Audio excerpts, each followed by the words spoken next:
Good morning and welcome to another edition of A Closer Look. I'm your host, Linda Fontaine. Today, my guest is Joshua Kilborn, the chairman of the board of directors of Camp Bays Mountain. Yes. Welcome to the show. Thank you for having me. Well, thank you for being here. We can go on and on with our niceties, Yes. but go ahead and let's jump in and tell me, what is Camp Bays Mountain? I've heard of Bays Mountain Camp, but this is different. Yes, we are different from Bays Mountain Park that is, run by the City of Kingsport. We are a church camp that is run by the United Methodist Church. We have two districts that run our camp. What's formerly the Kingsport District, now we're called the Appalachian District. We also include part of Southwest Virginia, and then what used to be the Johnson City District. We're talking over 100 churches that help to run our camp. So we are run by the United Methodist Church, and we are a ministry open to anybody who wants to send their children to camp. And then in the off season, we have a retreat ministry that's open to the community. So that's who we are. So any denomination can come to the camp. Certainly, we But welcome it's anyone. just sponsored, and it's like a treat from the Methodist Church. What we like to say is Camp Bays Mountain is a gift to this community and to this Yes. region. That's So- how it looks like. That's great. Well, tell me about it. How long have you guys been in business? Okay, so kind of an interesting story with that. Okay, good. We were formerly Buffalo Mountain Camp, and our previous location was on the other side of Johnson City. Technically, we had a Jonesboro address, but it was in the Dry Creek community, Buffalo Mountain Camp, and in 1947, about 500 acres was donated to the Methodist Church for a church camp ministry. And we opened a few months after that. And from 1948 through 2012, we had summer camp every year, and we had retreat ministries again in the off season. But in 2012, unfortunately, we had a flash flood come through the heart of our camp.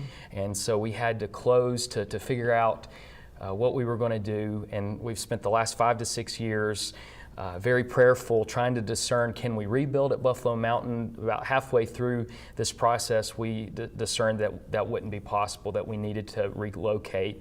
And it worked out well for us, and I believe for another ministry organization. Our property now is the former Sullivan Baptist Association property at the base of Bays Mountain, and it's just quite near, actually, Bays Mountain Park, the city park. But they were trying to sell the property, and we were looking for property, and it already had existing buildings on it that were for this purpose. So Wow. we've been able to come in and renovate and add new things to the property to make it ready for summer camp, so we could have a full summer camp experience with all kinds of adventures, outdoor adventures, and activities and ministries with children and youth, and then again in the off season to do retreats. So Fabulous. yes, Well, tell me about your camps. You said you started this week. this week actually we're running through the summer months when most of our schools are on break,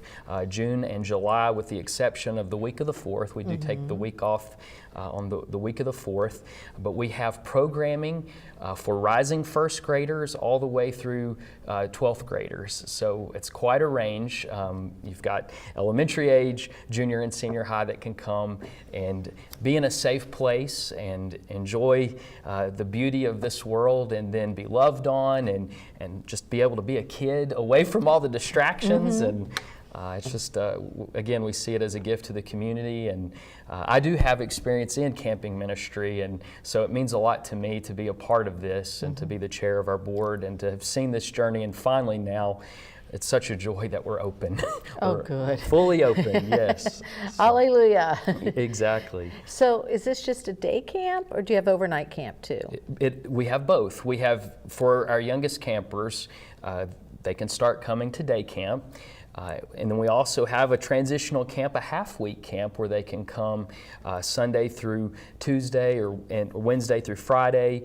And then we have full-week camps as well for the older kids. I actually am a father. I have an 8-year-old and a 10-year-old, and they will be going to camp the last week of the summer, and I will actually be at the camp that week. Every week we have a minister from the area, local church minister, to be our minister in residence. So I get to be there the week my kids are there, so I'm looking forward to that. That's either a great thing or or not a great thing, but hopefully it's a great thing. The kids love having you there. Well, sometimes they're trying to push their independence a little Right. bit, you know, but I was lucky. My kids were always the kind that, you know, when we went to orchestra trips and things like that, some of the parents wouldn't go because they'd say, oh, my kids don't want me to go. But my kids are always like, come, Mom, Yes. it'll be fun. So I was lucky that my kids liked me around. Good. That makes a difference. It makes it Yes. fun to be able to share that with them. Definitely, yeah. So you do have the overnight camps and you have the day camps. And how many camps do you have? I mean, how many sessions?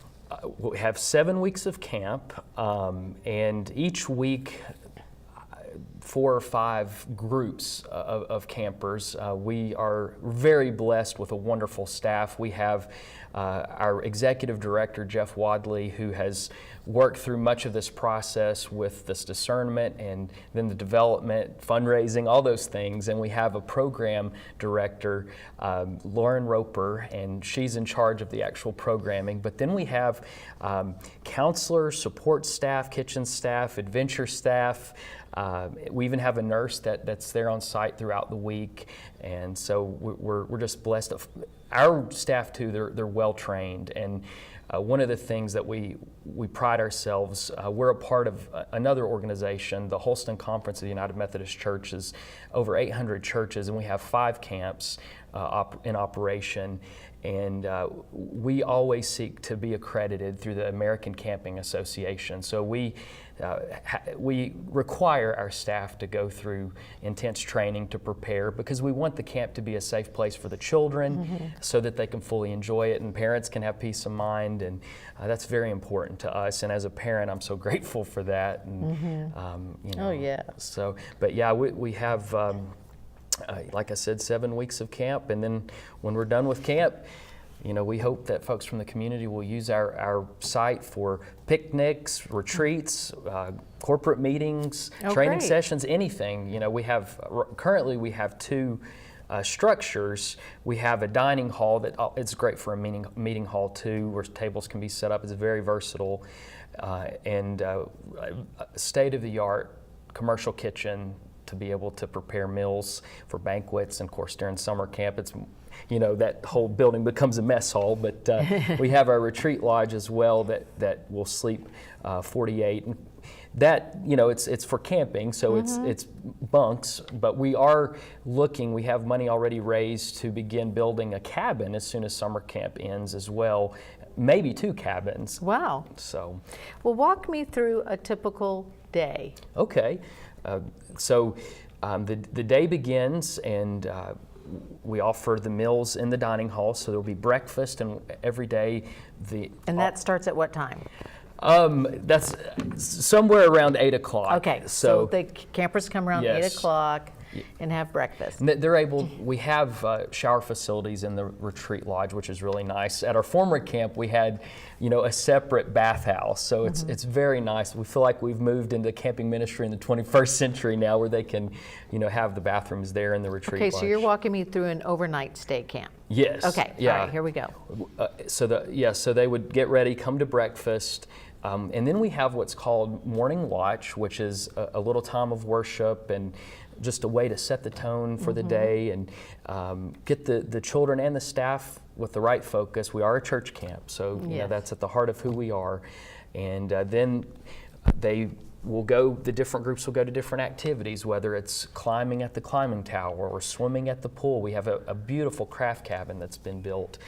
So there's crafts, and we have plenty of space for games. We have what's called a Gaga pit. It's a game that kids love. It's newer. It wasn't there when I worked at camp, but What is that? It's this octagon it's made out of wood. The walls are, and then it's mulch, and they use a ball, and it's kind of like a dodgeball game, I guess. Okay, gotcha. I guess is the way to describe it. I was watching yesterday the campers play, because I had never seen it before. I'd heard about it, but they seem to really enjoy that. We have an archery range.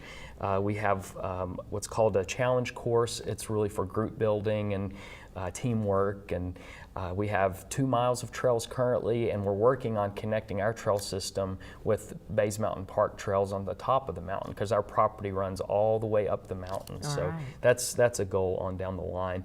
And then for some of the older camps, they will also have the opportunity to go off-site for kayaking and rafting, Nice. adventure activities. So we actually have a kayak camp this summer for the older ones to get to enjoy. There's not a whole lot of downtime, boring, sit No, around time. Not at all. Yeah, there's something to do throughout the day, and even the kids will learn things like, how to prepare a meal over the campfire.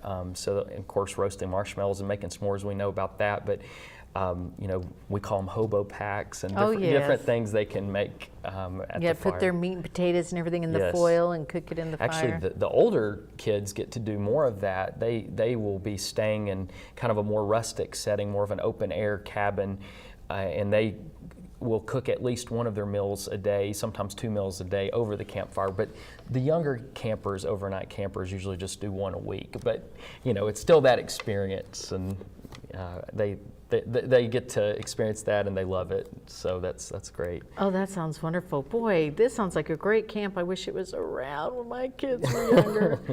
Well, come for retreats and bring your family. Yeah, my family's talking about doing a reunion there next year. So Really? yeah, so they're from this area, but spread out all over the country. But to be able to It come would back, be fun to have family camps. yes. That's a neat idea.